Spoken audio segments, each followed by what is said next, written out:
Okay. Get to see the deities. Wow, this is great. Yeah. We have the deities right behind us. Go to Mahatma Das on Facebook. Tell all your friends and enemies that we're live.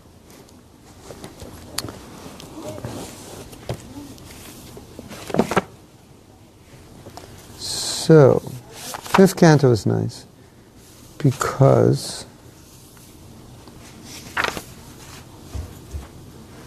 we learn about Narada Muni. I mean, fifth chapter. Sixth chapter also.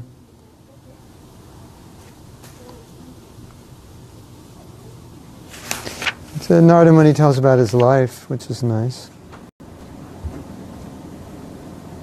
Tells about how he got the mercy of the pure devotees, how he was transformed, how Krishna revealed himself through a voice. And Krishna said, you have to go a little further before I'm going to reveal myself again.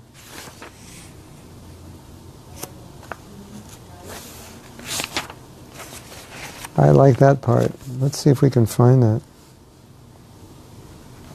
Story about how he was instructed by his spiritual master to write Bhagwatam, and don't write anything other than pure devotional service, because it's Kali Yuga and people are so materially inclined. If you give any kind of material impetus within the religious context, they'll grab onto the material side and expand that and reduce the spiritual. Well, it's a nice verse. Okay. Why don't I just read it and then discuss it because of the time factor. Time is slipping, slipping into the future. Chanaka Pandit said that also. Chaktusa dharmam charanambujam hare bhajan apakvo hiha patit tato yadi yataka babhadram ahud amusyakim kuvartapto bhajatam sudharmataha. One who has forsaken his material occupations to engage in the devotional service of the Lord may sometimes fall down while in an immature stage. Yet, there is no danger of being unsuccessful. On the other hand, a non-devotee, though fully engaged in occupational duties, does not gain anything. As far as duties of mankind are concerned, there are innumerable duties. Every man is duty-bound, not only to his parents, family members, society, country, humanity, other living beings, the demigods, etc., but also to the great philosophers, poets, science, etc. It is enjoined in the scriptures that one can relinquish all such duties and surrender unto the service of God. What it's saying that when we take birth,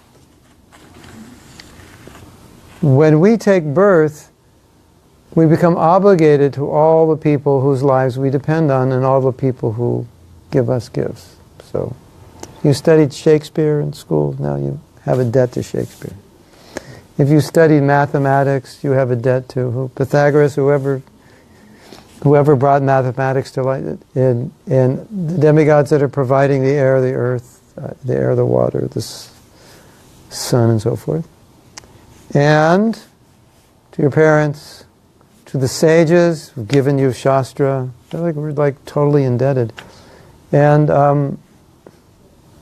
sometimes we say, you go to the beach and you sunbathe, but you have to pay for the sun bill. Through worshiping the sun, offering back, you're getting, he's giving, so, So everywhere there's a debt, forefathers. So, what this verse is saying, we're actually, by taking birth here, we don't realize it, but we're duty-bound to pay all these entities back, because they're providing for us. But if you're a devotee, it's different. We don't have that responsibility. If one does not So it is enjoined in the scriptures that one can relinquish all such duties and surrender unto the service of the Lord. So if you surrender to the service of Krishna, you don't have to pay those debts back, because they get paid back by satisfying Krishna. He takes care of everything. So if one does so and becomes successful in the discharge of his devotional service unto the Lord, it is well and good. But it so happens sometimes that one surrenders himself unto the service of the Lord by some temporary sentiment, and in the long run, due to so many other reasons, he falls down from the path of devotional service by undesirable association. There's so many instances of this in the histories. Bharat Maharaj was obliged to take his birth as a stag due to his intimate attachment to a stag. He thought of this stag when he died. As such, in the next birth, he became a stag, although he did not forget the incident of his previous birth. Similarly, Chitraketu also fell down due to his offenses at the feet of Shiva. But in spite of all this, the stress is given here to surrendering unto the lotus feet of the Lord, even if there is a chance of falling down, because even though one falls down from the prescribed duties of devotional service, he will never forget the lotus feet of the Lord. It's like, we teach that you shouldn't approach Krishna for anything material, and the Bhagavatam says you should. So why? Because the Bhagavatam is talking about people who would go to demigods instead of going to Krishna. So if you're going to go for something material, at least go to Krishna, because then you're in the system. You're like, what do you say? You're on the right street, so to speak. And so you're in the system with Krishna. So now that you're in the system, there's a chance you'll someday become purified and become Krishna conscious. Where if you go for the demigods, you're on the wrong street. So better you go to Krishna and ask him. So once you're in the system, it makes an impression. You've done devotional service, and your life's never going to actually be the same.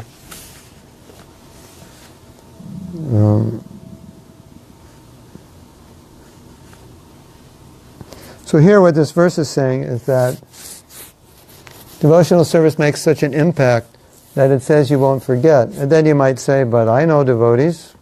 There was actually a devotee here. His name was Pujadas. We were here in 1975.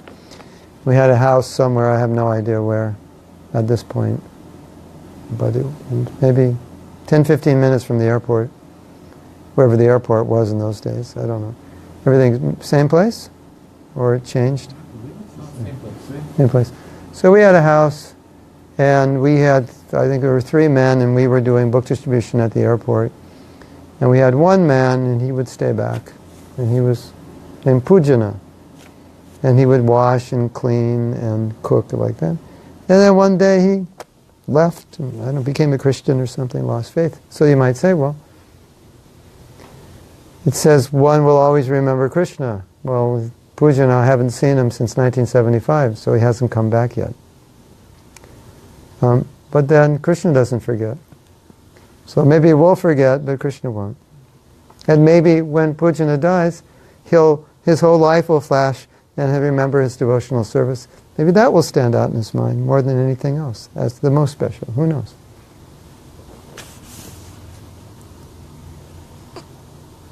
I have to mention, I came up with a name for Las Vegas. It's called Chatur Papa Purna Pur. Chatur, for Papa, for fully engaged in the 4 sins. The city which is fully engaged in the 4 sins. Chatur Papa Punya Pura. We were going to name it New Hastinapur. That's close enough. No, you have to call it New Gambling Pura. New Casino Pura. Yeah. Obviously it's Kalipura, because this is the place that Parikshit gave to Kali. But Bhaktisiddhanta, he liked it when you go right into the heart of Maya. So you get special mercy for preaching in Las Vegas. Right in the heart of Maya. 1,000 times more benefit. And Prabhupada said that about Calcutta. It was when he was in Calcutta, he said, "This city is so hellish that even I was born here, I can't stay here. And by preaching here, you'll get like so many times benefit." Yeah. In spite of this, all stress is given herein to surrendering unto the lotus feet of the Lord, even if there is a chance of falling down. Because even though one falls down from the prescribed duties of devotional service, he will never forget the lotus feet of the Lord. Once engaged in the devotional service of the Lord, one will continue the service in all circumstances. So then you could say, well, another meaning of he won't forget is in his next life he'll take it up. He won't necessarily remember that he was a devotee, but it'll all come together. He'll see the devotees. He'll be 8 years old and go, Mommy, I want to go over there and get one of their books. And something that happens. A lot of devotees have told me that when they're 8 years old or something. Yeah, we were out on. There's a First Friday event that we have, and the children, they look over, and there was one time a little boy came by and he walked past this way and he was looking at us the whole time. And then he finally came back, and when he came back, he's still looking. So we ran over and gave him. We asked his parents, it's like he would give him a book, and sure enough, yeah, it's obviously, yeah. So that could be an example of remembrance, even though you're not consciously remembering. The idea is that if you engage in devotional service, if you don't become pure, you'll be given the opportunity. Do a little service, Krishna will give you a little opportunity in the next life. But Prabhupada said something interesting. In Los Angeles, he was talking about becoming Krishna conscious. And this was in 1972. And he said, in 50 years, you won't want to live on the planet. It'll be so hellish. So 50 years from 1972, we're almost there. We're like 8 years away from Prabhupada saying, he said, don't take another birth because you won't. Well, he didn't say 50 years. He said, don't come back. But we're all 20. So 50, 60 years, we would come back, right? So maybe it's 2020, 2030, don't come back because it's going to be really hellish. So Prabhupada predicted.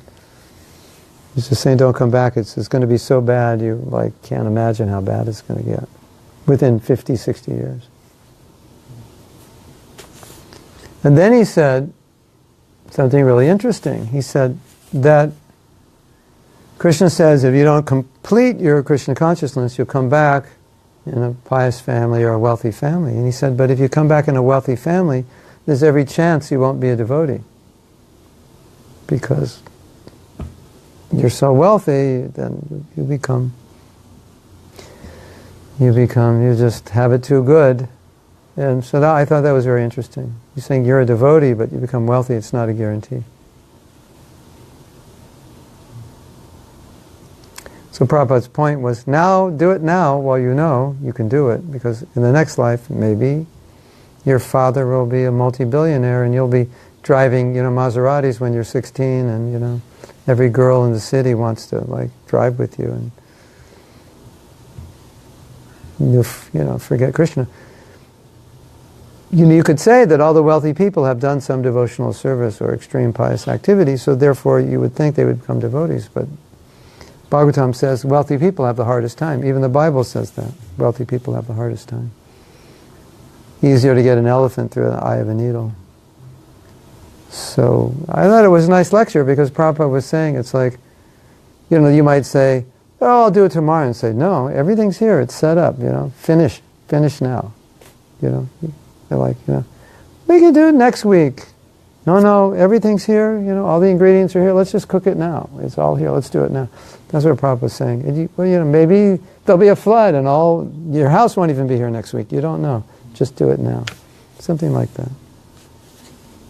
In the Bhagavad Gita, it is said that even a small quantity of devotional service can save one from the most dangerous position. There are many instances of such examples in history. The Jamil is one of them. The Jamil in his early life was a devotee, but in his youth he fell down.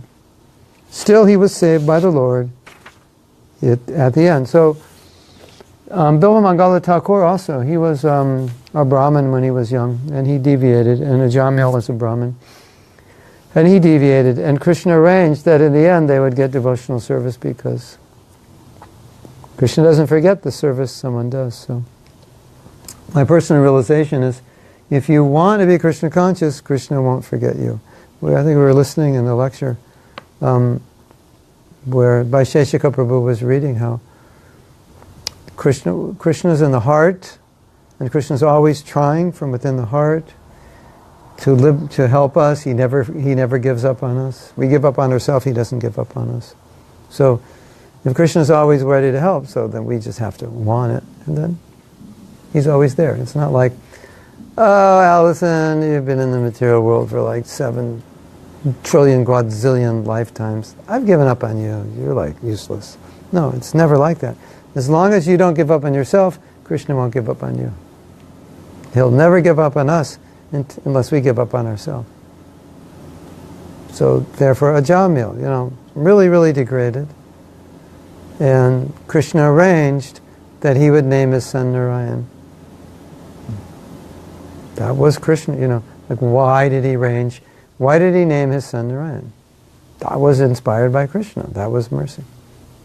Or Bilva Mangala Thakur, and he's going to the prostitute on a stormy night, and the prostitute somehow are just like says, you had this much devotion to Krishna as you have for me, you'd be a great devotee. So like, why did she say that?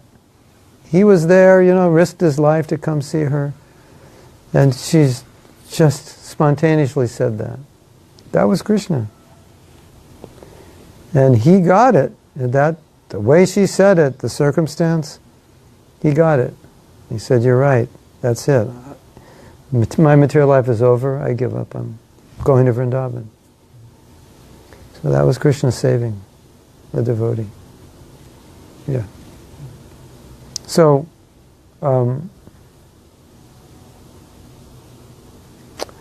devotional service is special, and material life seems special, but it isn't. Yes? Bhaktivinoda Thakur wrote a song.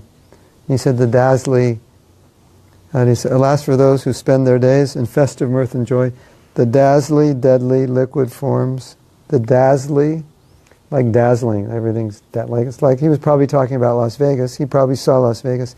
Everything was, the shining bottles charm their hearts, and the shining bottles charm their eyes and draw their heart's embrace. It's just, everything is glittering. So everything seems quite nice. But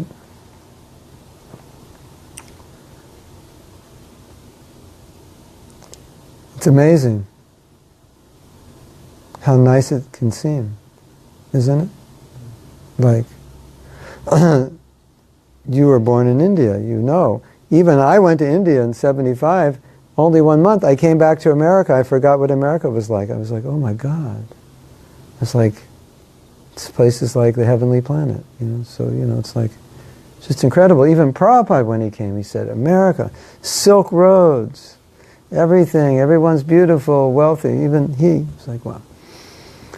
So, not that Prabhupada was in Maya, but just saying how, powerful illusion is, that everything is okay.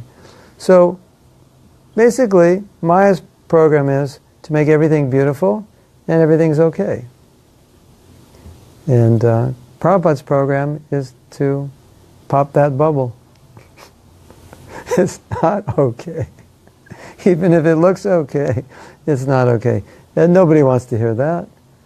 You want to come to a spiritual group and say, you're okay, I'm okay, everything's okay, just be happy, let's get along and hug, isn't it? And then some guru comes and says, no, you're not okay, you're in Maya. And if you keep going the way you're going, your future doesn't look good. So who wants to hear that?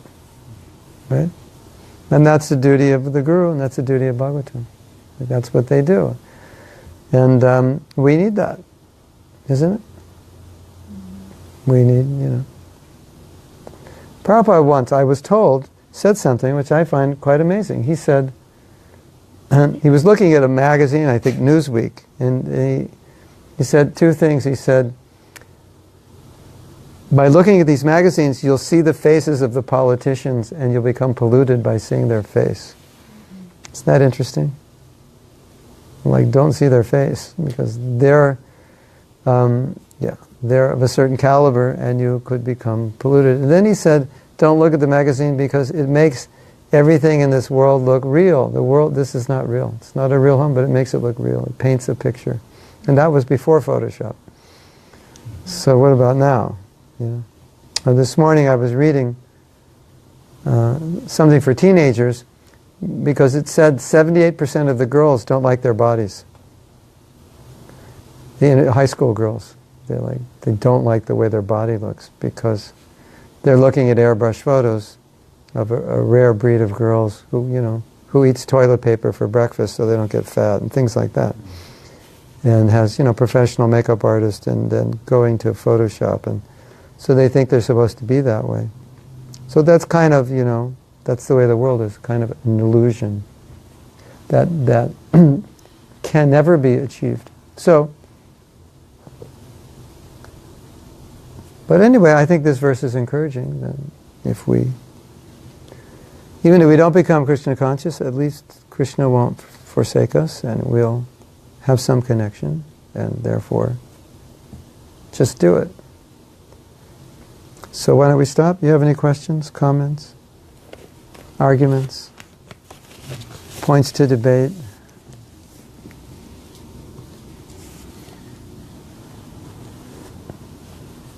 Oh, maybe they have questions. You can ask questions, yeah. Normally I don't take questions for Bhagavatam class, but if you want to ask questions, you can. Yeah, go ahead.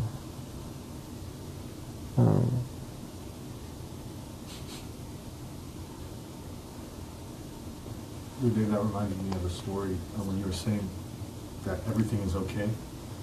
Mm-hmm. That reminded me of a story that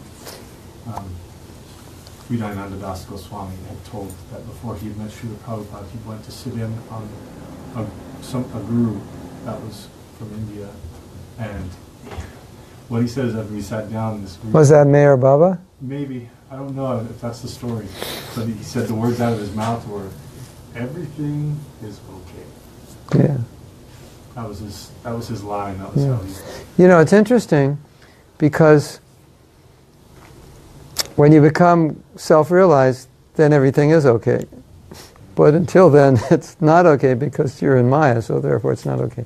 But when you're not in Maya, then you see Krishna's hand and will everywhere, and you're engaged in devotional service, so then everything's okay. So it is true in a sense, but not for those who aren't Krishna conscious or self-realized. It's not okay.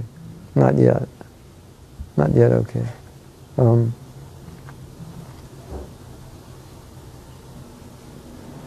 There's a resistance to truth. People are very resistant to truth. And one of the objectives or goals of material life is to avoid reality. That's basically what material life is about, is to, as Rabindra Swarup said, we have a fundamental quarrel with reality, that everyone has a fundamental issue with the way the world is. Speak to God, I have an issue with the way the world is. It's just like, you're with your friend and the next day they're in a car accident and they don't, that's it. I have an issue with that, My father's old and has got cancer and is suffering. I have an issue with that. So how do we deal with that issue? Well, how does a devotee deal with that issue? The devotee deals with that issue by confronting it and making it a permanent solution. And transcending as far as possible. And how does the non-devotee deal with it? By putting their head in the sand. That's actually how they deal with it. Like movies, in the early days of movies, the movie producers and directors were called the masters of illusion. That's what they were doing. They knew it. They were creating an illusion of a world or situation that never exists. And people like that, because the world that exists, you don't want to see a movie of that, unless you make it funny. You want to see a movie of something that is a bit illusory. So our lives are a bit like that, like creating movies. And spiritual life means, okay, let's peel off the wrapper and just see it like it is. You know, like you have a cut. Let's peel it off and look at it. Oh, that's what it is. You know, you can paint it up, pretend there's no cut, but no. There's a cut. We have to put on the dressing and so forth. That's what we have to do. So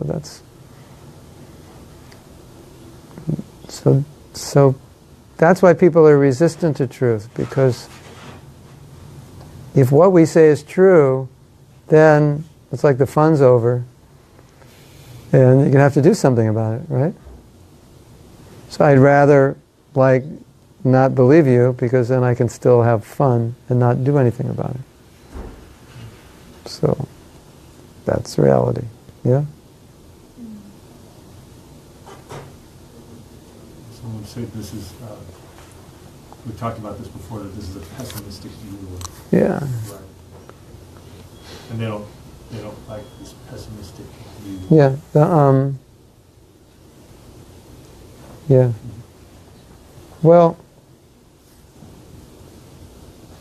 the truth will set you free, but it's going to make you mad at first. So, you know, it may be pessimistic, but that's not an accurate description of what it is. It just is. You know, if something is and you want to deny it that it is, that's an illusion. And if something is and you describe what it is, it's not pessimistic, it's just what it is. Now you could say, but why focus on it? That's pessimistic. Well, you know, there's a roadblock ahead. Oh, don't focus on it. Well, I can't drive through it. I see it. I have to acknowledge it.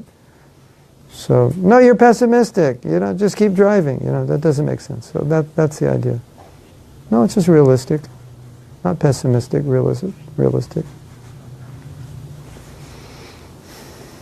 It seems like it's easier to label it pessimistic in the absence of a real understanding of the spiritual world. But you know, like the Seinfeld, that series is so popular, or whether he made a new one, Curb Your Enthusiasm, and it's just trying to take real life events, and make them funny. But then everybody can laugh at it, and they don't have to pretend that it's not like that, because then it's funny. But that's basically what he did. He just took reality and made it funny. So, you know, sometimes you might have to make it funny to get people to acknowledge.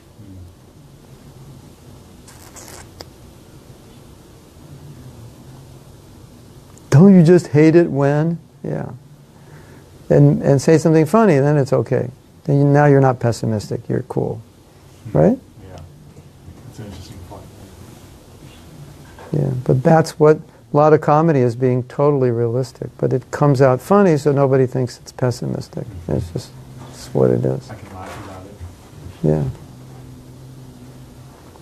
The other thing is that the reason it doesn't bother us is because it keeps us going in the right direction. So we like to talk about it because it's like if you are really into health food, or you're really into health, you like talking about how bad conventional produce is, how bad allopathic medicine. You like it. It's like it inspires you in your dedication to live a natural life.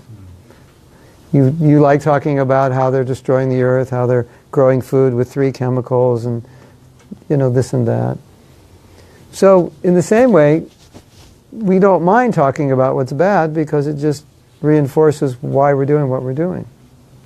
So that's why we can talk about something bad, so-called pessimistic, and it doesn't have that effect on us. That was a great class. You told me how bad everything is in the world. I'm really inspired now.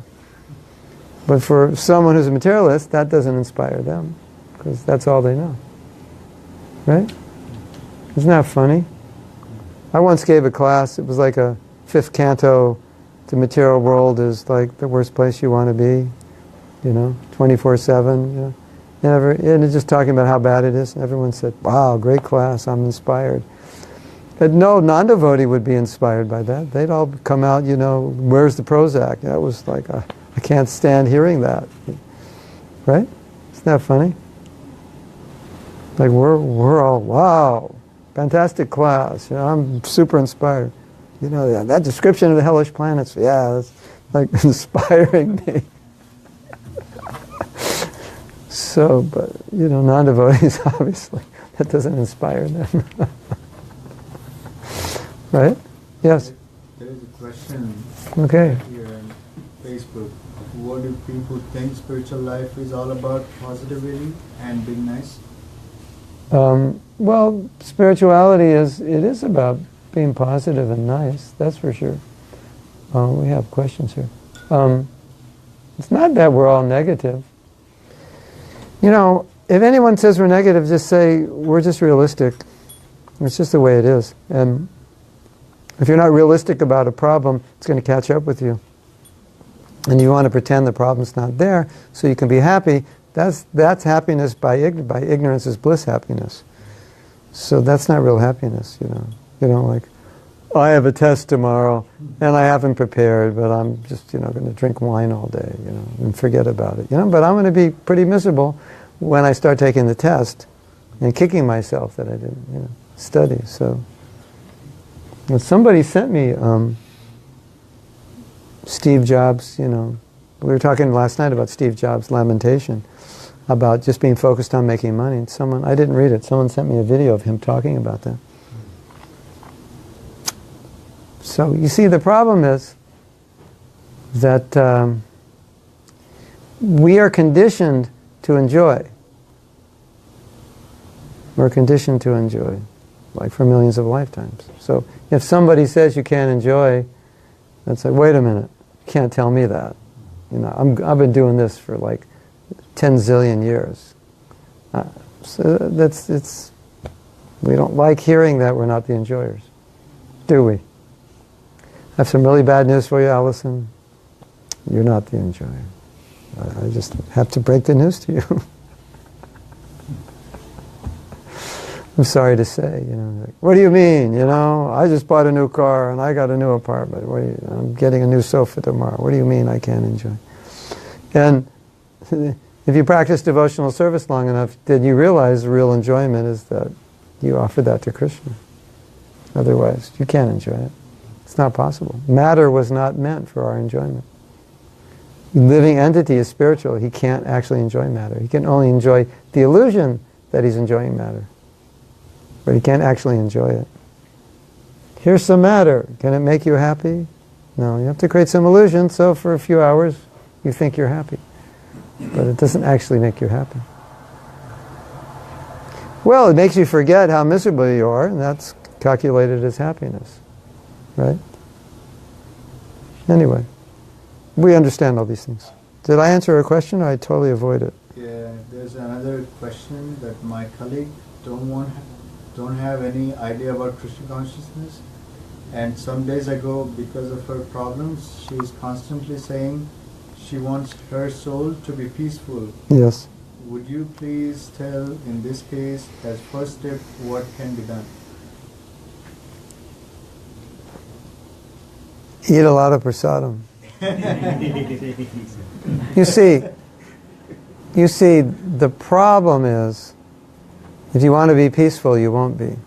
Because you have to be in the mood of getting out of yourself. So if you're always thinking about yourself, you're not going to be peaceful. You have to be out of yourself.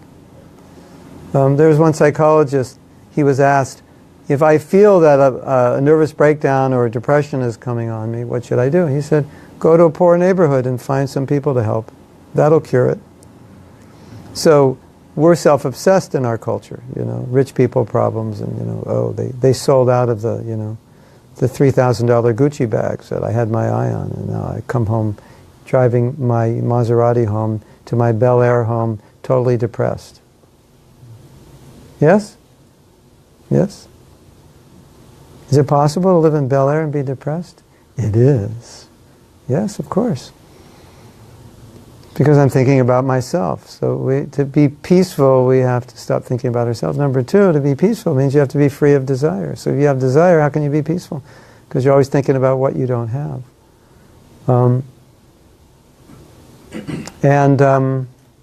Yeah.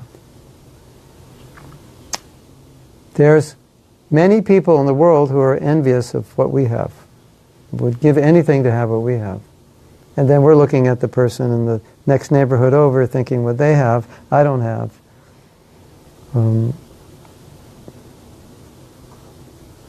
And another answer to the question, possibly, because I don't know her situation or his situation, is that what are we doing to create the anxieties that we're now experiencing? You know, what's the cause and effect relationship? What did I do that got me into the situation that I'm not peaceful? So this devotee says, "Oh, I just have started with prasadam. Thank you." Yeah, he wrote me that also. Yeah, that's always the. Sometimes devotees say, "I'm really, I'm unhappy. I'm depressed. This, that, and the next thing. What should I do?" I go, "Just eat more prasadam." And because that happened to me once. That I was really sick. I was sick for a while, and I was sleeping a lot. So I was like, I could hardly chant my rounds, so I was kind of depressed, and I was like, what's the use of going on? This was like 1972, and then I ended up being the first one for prasadam at breakfast, and we just had made a rule the day before that first come, first serve on maha, and if you don't get there by a certain time, then who's ever there, they get all the maha, and I was the only one there. So I just, milk sweets, and sandesh, and after I ate it, I was fine. I was like, this Krishna consciousness is wonderful. Depression gone, enthusiasm back. So sometimes I joke with devotees when they say, I'm really depressed. What should I do? Eat more prasadam. At least it's a good temporary solution. Okay. Why do people think spiritual life is all about positivity and being... Oh, we're getting the same questions. Yeah. Well, because a spiritual person should be nice and compassionate and positive, but positive about the right things. Why be positive about the wrong? You're really positive. You're going east, and you're positive. You're going to get to L.A. I don't think so. Not good. Don't be positive. Your positivity is bad. Better be negative, and that'll make you think maybe I'm going the wrong way. So why be positive about the wrong thing? One more question. Yes. Jivana says, is it possible to be realistic and positive at the same time? Yeah. If you have a positive solution. If you're realistic about a problem and you have a solution, then you can be positive because you're positive about the solution. Now, like we become devotees. Now we're more realistic and we're more positive because we're taking the solution. If you have a problem and you don't have a solution, that's where the unhappiness comes because you don't know what to do. So one Prabhu is asking how to not be depressed by our standard of sadhana and continue to do whatever is practically possible. Mm-hmm. In other words, they're saying that their standard, what's practical, is not as high as they'd like it, and how not to be depressed. Take more prasadam. Sometimes you have to accept situations as they are. Like you can't really adjust them, so you have to just say, in this, my job is like this, my family's like this. You just accept it. That's for now, and have an intention of improving it, and hope that you can try to take measures so you can improve it. But until then, accept it and work from there. Otherwise, you go crazy. You will definitely go crazy. I have personal experience. That acceptance is it's practically a panacea for every problem that exists. You can just accept it. It doesn't mean you don't try to improve it, but at that moment you accept it. Because it's happening, so what's the use of not accepting it? Accepting it doesn't mean you're going to accept it the rest of your life. It just means that this is right now, I can't change it. The alternative is your experience of spirituality would be one of guilt and just kind of remorse. Guilt, remorse, negativity, depression, sadness. So that's like you're associating all of that with your spiritual practice. Yeah, it's basically mode of ignorance. Anytime you're in a situation where you're lamenting in a way that doesn't help you become Krishna conscious, that's a mode of ignorance. We don't mind lamenting. Oh, I didn't chant good rounds. I'm lamenting. Well, that's going to inspire me, hopefully. Or, I'm not going to chant any rounds anymore. So, if I'm not going to chant any rounds, that means I've been lamenting influenced by ignorance. If I'm going to chant better rounds tomorrow, it means that lamentation is influenced by goodness. Because it's pushing me up. Anything pushes you up, it's sattvic. Anything generally, and anything pushes you down is generally ignorance. Even though it might look the same externally. And it may have to do with our nature. We give up. When things get difficult, we give up. I did it as a non-devotee, I do it as a devotee. But we have to recognize that. Yeah, I don't think devotees recognize how much of their nature is infecting their bhakti. They'll just blame it on the mode of ignorance. It's not exactly like that. It's like, you may have a nature where you just give up. That's your nature. And so you come to Krishna consciousness, things get tough, you give up. Or you have a nature where you argue. So you come in the association of devotees, you argue with them. You argue with anybody. That's just what you do. So, devotees, you can't get along with devotees. Sadhana is too hard. No, but that's how you thought about your job and the people there. It's the same thing. So sometimes we have to recognize that our nature is working against us. You had something? Oh, I was just going to say, I just feel like sometimes, when if I have difficulty, like I'll go externally and I'll look externally for the solution instead of looking internally for the, Yeah. I think it's again fighting against my nature and saying, oh well, the answer must be out there somewhere. Yeah, and when I get in the right situation, I'll change. Mm-hmm. That's a good illusion. I mean, it does sometimes happen, but that's only part of the story. And sometimes it doesn't happen. And sometimes... If you don't change your insides, Yeah. it's not gonna... Well, what happens also sometimes in Krishna consciousness is you get in good association and you do change. But when you're out of that association, you're back. Because you didn't change internally, you're back to zero again. It happens a lot when devotees go to India. They're doing really well, and they come back to Las Vegas, and it's so different. They can't maintain it. So because the internal weren't working on the internal as much. Like in living in Mayapur, I'm so spoiled. It's so easy to chant japa. I don't even have to try, and the rounds are good. You come here, I actually have to try. Now it's impossible to chant in America. You can't chant good rounds, only in the Dham. Obviously not true, but it seems like it. So, you all hungry? You want to take prasadam? I have a question. How is it that we're getting the same? How is it we're getting the same? I think he's watching the feed. He's just watching the live. I'm just asking. Oh, you're giving from here. Oh, okay, that's better. All right. I was like, wow, this is like mystical. Anything else? Yeah. Uh-huh. Yeah. Someone took my advice and took prasadam.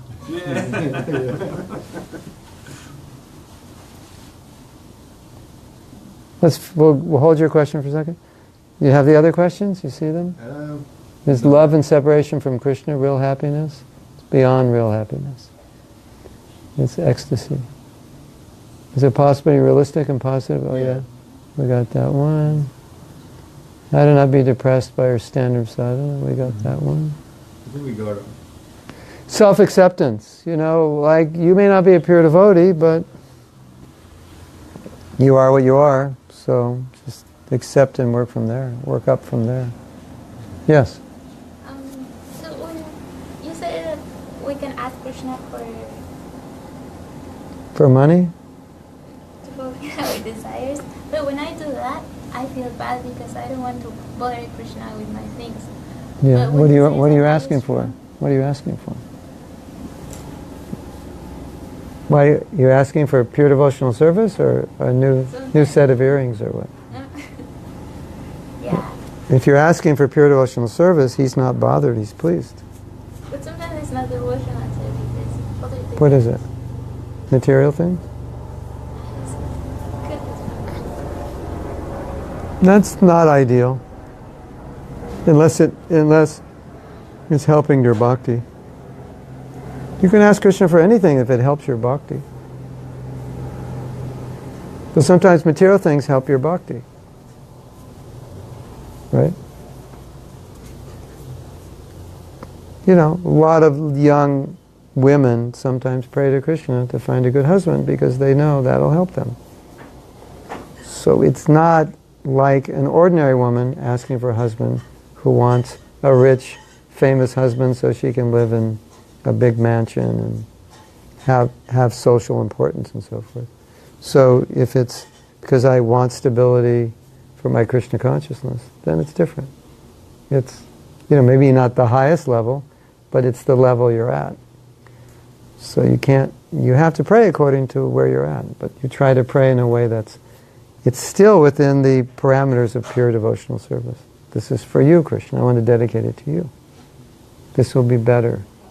And how, once that we get that thing, don't lose the point. So if I ask Krishna for a good husband to reach Krishna consciousness and work in a good team to serve him, then when I'm in that situation, don't lose that, like the purpose. Because maintain the purpose, yeah. It's Yeah. because Well, you can pray to Krishna, I'd like a good husband and I promise you that I will always, I won't try to enjoy him, I'll try to serve him. That's my vow, Or, Krishna, please send me this for my service and I promise I'll only use it in service. Please send me a new iPad, I promise I'll only use it in service. Please send me a MacBook Pro, the one with like 16 gigs and, I'll only use it in service, yeah. I think by the time you're sincere enough to ask Krishna for something, that you won't really have any material desires. Yeah. I mean, Yeah, I think devotees think they have material desires when they don't. when you go into the Supreme, why would Yeah. you ask for Yeah. fiddly things? Doesn't make sense. Once you're a devotee, you wouldn't. But devotees get confused because, it's like, especially if your life is difficult, you might say, just get me to like at least zero materially so I'm not in anxiety. So that might be there. Krishna, I need this job because if I get it, I can quit this other job where I'm working these crazy hours and working with these toxic people. And so, something like that. But it's in relation to, I was thinking the other day that, there's certain things that would help me if I had them. But they're not generally things like, Krishna, give this to me. But, if I had this car and this and that, it would just, because sometimes I spend so much time trying to do something to save $100 here or there. It's like, I just spent the whole day to save $100 and I don't have the whole day. You know what I mean? I say, I wish I just had money. I wouldn't, I would have just bought this and not gone to 6 stores, to save $12. You know what I mean? So, I think, sometimes I just think, Krishna, can't you just make it easier because I have more important things to do than try to find, the cheapest store for this product.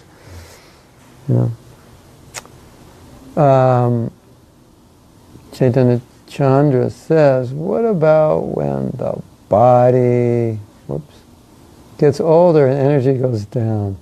That can be depressing, like chronic health issues. Yeah, that is probably the biggest challenge, especially when you're, young and vibrant and all of a sudden you're, But, I think at that point it's like you got to go intellectual. It's like, okay, I don't have the body, so now I got to use my mind. I have to take it that way. It's obviously difficult if it's painful. That's when it's like a real problem. But if it just slows down, that's not so bad.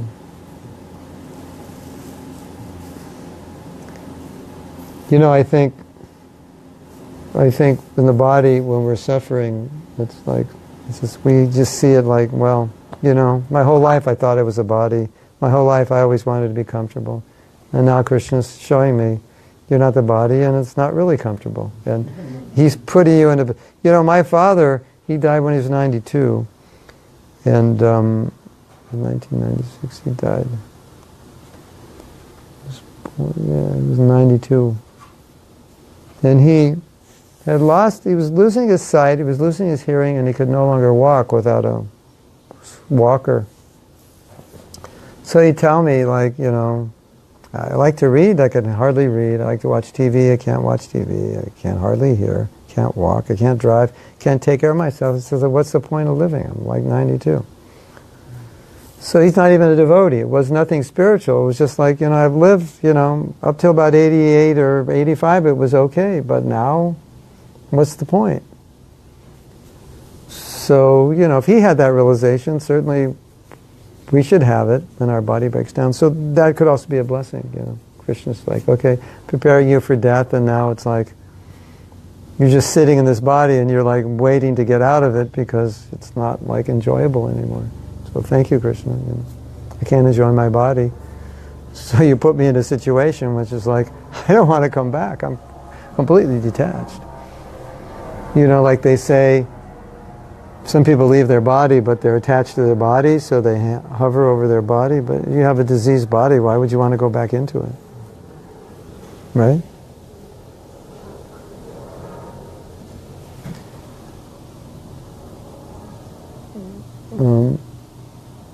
So maybe the negative bodily could actually be an impetus.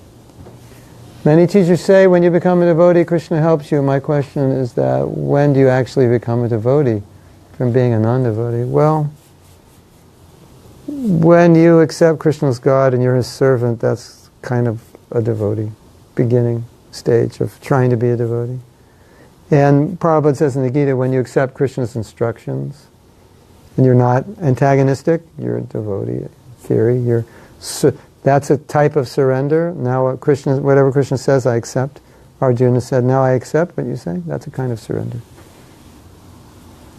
So, that's the beginning.